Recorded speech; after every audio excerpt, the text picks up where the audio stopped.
မိတ်ဆွေများအားလုံးပဲမင်္ဂလာပါအခုဗီဒီယိုဖိုင်လေးမှာတော့ကျွန်တော်တို့ရဲ့ Facebook account အနေမှာကိုယ့်ရဲ့ဒီ Chrome browser ထဲကနေ login ဝင်တဲ့နည်းလမ်းလေးတွေကိုအခုဗီဒီယိုဖိုင်လေးမှာပြန်လည်မျှဝေပေးပါမယ်မနေ့တုန်းကဆိုလို့ရှိရင်ကျွန်တော်တင်ပေးခဲ့ရတာတော့ကျွန်တော်တို့ဒီ Facebook page မှာဗီဒီယိုတင်တဲ့နည်းပေါ့နော်အဲ့ဒီနည်းထဲမှာဒီကျွန်တော်တို့ရဲ့ account ကပေါ့နော်ကျွန်တော်တို့ရဲ့ Facebook account ကဒီ Chrome browser ထဲမှာအရင်ဆုံး login ဝင်ရမှာဖြစ်တဲ့အတွက်အဲ့ဒီ login ဝင်တဲ့နည်းလမ်းလေးတွေမတည်ရတဲ့မိတ်ဆွေအချို့ရှိပါတယ်ဒါကြောင့်မို့အဲ့ဒီမိတ်ဆွေတွေအတွက်ကိုအခုဗီဒီယိုဖိုင်ထဲမှာကျွန်တော်ဒီ login ဝင်တဲ့နည်းလမ်းလေးတွေကိုပြန်လည်မျှပေးချင်ပါတယ်။ကဲပါအစဉ်လေးမစတင်ခင်မှာတော့ကျွန်တော် channel လေးကို like and subscribe နေပြီးအားပေးခဲ့ကြပါအောင်ပြီးတော့ကျွန်တော်ရဲ့ဒီ Facebook page TNG Facebook page ကိုလည်းမိတ်ဆွေတို့ follow မနေရသေးဘူးဆိုလို့ရှိရင်တယောက်တစ်ချက်လောက် follow လေးနေပြီးတော့အားပေးခဲ့ကြပါအောင်เนาะအခုဆိုရင်တော့ video file တော့တစ်ပုဒ်ပဲရှိသေးတယ်ပေါ့နော်ဒါလေးကိုသူရဲ့ link ကကျွန်တော်ဒီ video file ရဲ့အောက်မှာဟိုနော် video file ကောင်းစဉ်ရဲ့အောက်မှာကျွန်တော်ရေးဟိုပေါ့နော် link လေးချပေးထားပါမယ်အဲ့မှာဝင်ပြီးတော့ဒါ follow လေးနှိပ်ထားလို့ရပါတယ်ဟုတ်ပြီဒါဆိုရင်ကျွန်တော်တို့အခုဆိုရင် Chrome browser ထဲကိုတစ်ချက်လောက်သွားပါမယ်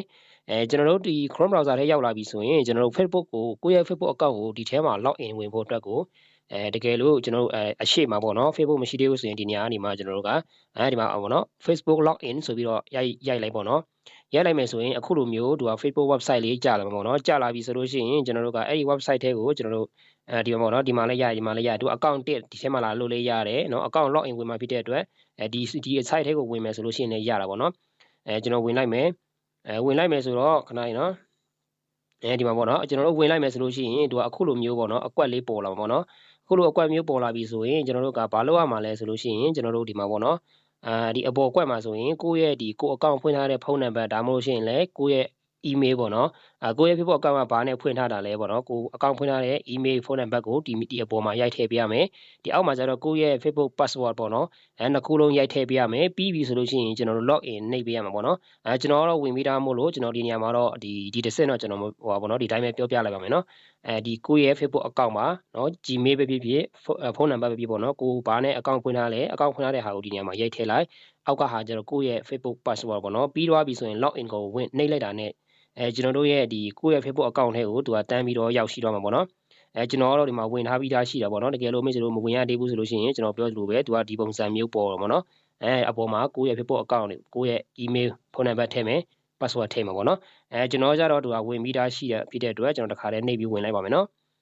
်ပြီးတော့ပြီဆိုလို့ရှိရင်ခဏလေးဆက်ဆောင်ပြပါနော်ကျွန်တော်ဝင်လိုက်မယ်ဆိုလို့ရှိရင်အခုလိုမျက်နှာပြင်မျိုးရောက်တော့မှာပေါ့နော်ရောက်တော့ပြီဆိုရင်ဒါကသူကရိုး site ပဲပေါ့ကျွန်တော်တို့ app ဟောပေါ့နော်သူရဲ့ Facebook app ထဲမှာကြီးတဲ့ပုံစံမျိုးပါပဲဒါလေးကိုကျွန်တော်တို့ကဒီ desktop site ပြောင်းမယ်ဆိုလို့ရှိရင်ကိုကတခြားဟာကိုသုံးမယ်ဆိုရင်ပေါ့နော်ဒီအဆက်ဒီနေရာမှာသူအဆက်ကလေး30ရှိမှာပေါ့နော်ကျွန်တော်ကတော့ဒီအများလေးပြနေတယ်ဆိုတော့ကဒီ Chrome ကိုကျွန်တော် update လုပ်ရမှာပေါ့နော်ဟုတ်ပြီဒီနေရာကိုတစ်ချက်နှိပ်မယ်ဆိုလို့ရှိရင်ဒီအောက်ဆုံးမှာဒီမှာ desktop site ဆိုရှိတယ်နှိပ်လိုက်မယ်ဆိုရင်တော့သူကကျွန်တော်တို့အခုလိုမျိုးဟိုပါပေါ့နော်ဒီကွန်ပျူတာပုံစံမျိုးပေါ်လာမှာပေါ့နော်ဒီလိုမျိုးပေါ်လာမယ်ဒါတွေကတော့ဟိုကိုအသုံးပြုလို့မှဒီလိုလုပ်ပေါ့နော်ကိုကဒီ Facebook page ထဲကိုဗီဒီယိုဖိုင်တင်ဖို့အတွက်ဆိုလို့ရှိရင်တော့ကျွန်တော်တို့ Facebook account ကို login ဝင်ပြီးတာနဲ့ပေါ့နော်ဒီထဲကိုဝင်ပြီးတော့ကျွန်တော်တို့ကဒီလိုမျိုးပေါ့နော်ဗီဒီယိုဖိုင်တင်ရမှာတော့မဟုတ်ဘူးပေါ့နော်ဒါပေမဲ့ဒီကနေမနေ့ကကျွန်တော်ပြထားတာတော့ဒီပုံစံတိုင်းနဲ့ဝင်ထားတာမဟုတ်ပေါ့နော်Facebook account login ဝင်ပြီးတာနဲ့ကျွန်တော်နောက်ထပ် new tag ပေါ့နော် new tag ကိုခေါ်ပြီးတော့ကျွန်တော်အဲ့ဒီမှာ meta business site ဆိုပြီးတော့ကျွန်တော်တို့ရိုက်ရှာပြီးတော့ဝင်တာပေါ့နော်ဒီအခုနီလန်းကိုလည်းကျွန်တော်တို့ဝင်လို့ရတယ်ဘယ်လိုဝင်ရမှာလဲဆိုလို့ရှိရင်အခုလိုမျိုးကျွန်တော်တို့ပြောင်းပြီးသွားပြီဆိုရင်ကိုယ့်ရဲ့ဒီအပေါ်တောက်မှာကိုယ့်ရဲ့ Facebook account logo လေးရှိတာပေါ့နော်အဲ့ဒီကောင်ကိုကျွန်တော်တို့တစ်ချက်လောက်နှိပ်ပေးလိုက်ပေါ့နော်တစ်ချက်လောက်နှိပ်လိုက်နှိပ်ပြီးသွားပြီဆိုလို့ရှိရင်သူကအခုလိုမျိုးပေါ်လာမယ်ပေါ့နော်အခုလိုမျိုးပေါ်လာမယ်ဆိုရင်ကျွန်တော်ဒီမှာနော်အနီးကပ်ဆွဲပြပေးမယ်အခုလိုမျိုးပေါ်လာပြီဆိုရင်ဒီမှာကိုယ့်ရဲ့ Facebook page ကိုကျွန်တော်တို့ရွေးချယ်လိုက်ပေါ့နော်ဒီမှာကျွန်တော်တော့ဒီ page ပေါ့နော်ဒါဆိုရင်ကျွန်တော်ဒီကောင်ကိုတစ်ချက်လောက်နှိပ်လိုက်ပါမယ်နော်နှိပ်လိုက်မယ်ဆိုရင်သူကပြောင်းတော့မှာပေါ့နော်ခဏလေးစောင့်ပေးပါဒါဆိုရင်သူကကျွန်တော်တို့ရဲ့ page ကိုပြောင်းနေတာပေါ့နော်အခုလိုမျိုးပြောင်းသွားပြီဆိုလို့ရှိရင်ကျွန်တော်တို့ဘာဆက်လုပ်ရမှာလဲဆိုလို့ရှိရင်ကျွန်တော်တို့ကဗီဒီယိုဖိုင်တင်ဖို့အတွက်ကိုကျွန်တော်တို့က business site ထဲကိုဝင်ရမှာဖြစ်တဲ့အတွက်ကျွန်တော်ဘာထပ်လုပ်ရမှာလဲဆိုရင်ဒီပေါ်ဆုံးမှာရှိတဲ့ဒီကျွန်တော်တို့အခုပြောင်းထားတဲ့ logo ပေါ့နော်profile ကိုကျွန်တော်ထပ်ပြီးတော့နှိပ်ပေးရမှာပေါ့နော်ဒီပေါ်တောင်းမှာရှိတဲ့ logo လေးကိုတစ်ချက်တော့ထပ်ပြီးနှိပ်လိုက်နှိပ်လိုက်မယ်ဆိုရင်သူကအခုလိုမျိုးပေါ်လာမှာဒီမှာ meta business site ဆိုပြီးတော့ပေါ်လာတာပေါ့နော်ဒါမျိုးပေါ်လာပြီဆိုရင်ကျွန်တော်တို့ဒီအပေါ်ကိုကျွန်တော်တို့နှိပ်လိုက်ပေါ့နော်ဒီနေရာမှာကျွန်တော်တို့နှိပ်တဲ့အခါမှာမိတ်ဆွေရဲ့ဖုန်းထဲမှာပေါ့နော်ဒီ meta business site application ကိုတောင်းထားတယ်ဆိုလို့ရှိရင်သူကကျွန်တော်တို့တောင်းထားတဲ့ application တွေကိုတန်းပြီးရောက်လာမှာပေါ့နော်တကယ်လို့ကိုကတောင်းထားတာမရှိဘူးဆိုရင်တော့website တွေကိုတန်းပြီးဝင်မယ်တကယ်လို့ကိုကတောင်းထားတယ် ဒီနေရာမှာနှိပ်လိုက်ရင်သူက website ထဲကိုဒီ Chrome ထဲကိုမဝင်ဘဲနဲ့ app ထဲကိုပဲရောက်သွားတယ်ဆိုလို့ရှိရင်ဘယ်လိုလုပ်ရမှာလဲဆိုတော့ဒါကတော့application တောင်းထားတဲ့လူတွေအတွက်ကိုကျွန်တော်ပြပေးမယ်နော်ကျွန်တော်တို့ဒီ Meta Business Site ဆိုတဲ့အပေါ်ကိုကြာဖိလိုက်ပါနော်ကြာဖိလိုက်ဒါမျိုးပေါ်လာပြီဆိုရင်ကျွန်တော်ဒီမှာပေါ့နော် open in new text in group ဆိုတဲ့ဟာကိုကျွန်တော်တို့နှိပ်ပေးရမှာပေါ့နော်တကယ်လို့ကိုကဖုန်းထဲမှာဒီ Meta Business Site ကိုဒီသူ့ရဲ့ application ပေါ့နော်မတောင်းထားသေးဘူးဆိုလို့ရှိရင်တော့အခုလိုမျိုးလုပ်ဖို့မလိုဘူးเนาะအဲ့ဒီစာကြောင်းအပေါ်မှာပဲတခါတည်းနှိပ်လိုက်တာနဲ့ကိုအခုကျွန်တော်တို့တွားမယ်မျက်နှာပြင်ရောက်သွားမှာပေါ့နော်ဒါကတော့တောင်းထားတဲ့လူတွေအတွက်ကျွန်တော်တခါတည်းပြမယ်ဒါဆိုရင်ဒီကောက်ကိုနှိပ်လိုက်နှိပ်ပြီးသွားပြီဆိုလို့ရှိရင်ဒီအောက်မှာဒီမှာ new tab တစ်ခုပေါ်လာတာပေါ့နော်ဒီမှာပေါ်လာတယ်ပေါ်လာရင်ကျွန်တော်ဒီနေရာကိုတစ်ချက်လောက်နှိပ်လိုက်ပါနော်ဒီနေရာတစ်ချက်လောက်နှိပ်လိုက်ပါနှိပ်လိုက်မယ်ဆိုရင်ဒီမှာအခုလိုမျိုးရောက်လာပါတော့အခုလိုမျိုးရောက်လာပြီဆိုရင်ဒါနောက်ထပ်တစ် site နောက်ထပ်စာမျက်နှာတစ်ခုတူရောက်လာတာပေါ့နော်ပြီးရင်ကျွန်တော်ဒီကောင်ကိုလည်းအဆက်ကလေး3ဆက်ကိုထပ်ပြီးနှိပ်မယ်ပြီးရင်အောက်ဆုံးမှာရှိတဲ့ top site ကိုထပ်ပြီးနှိပ်မယ်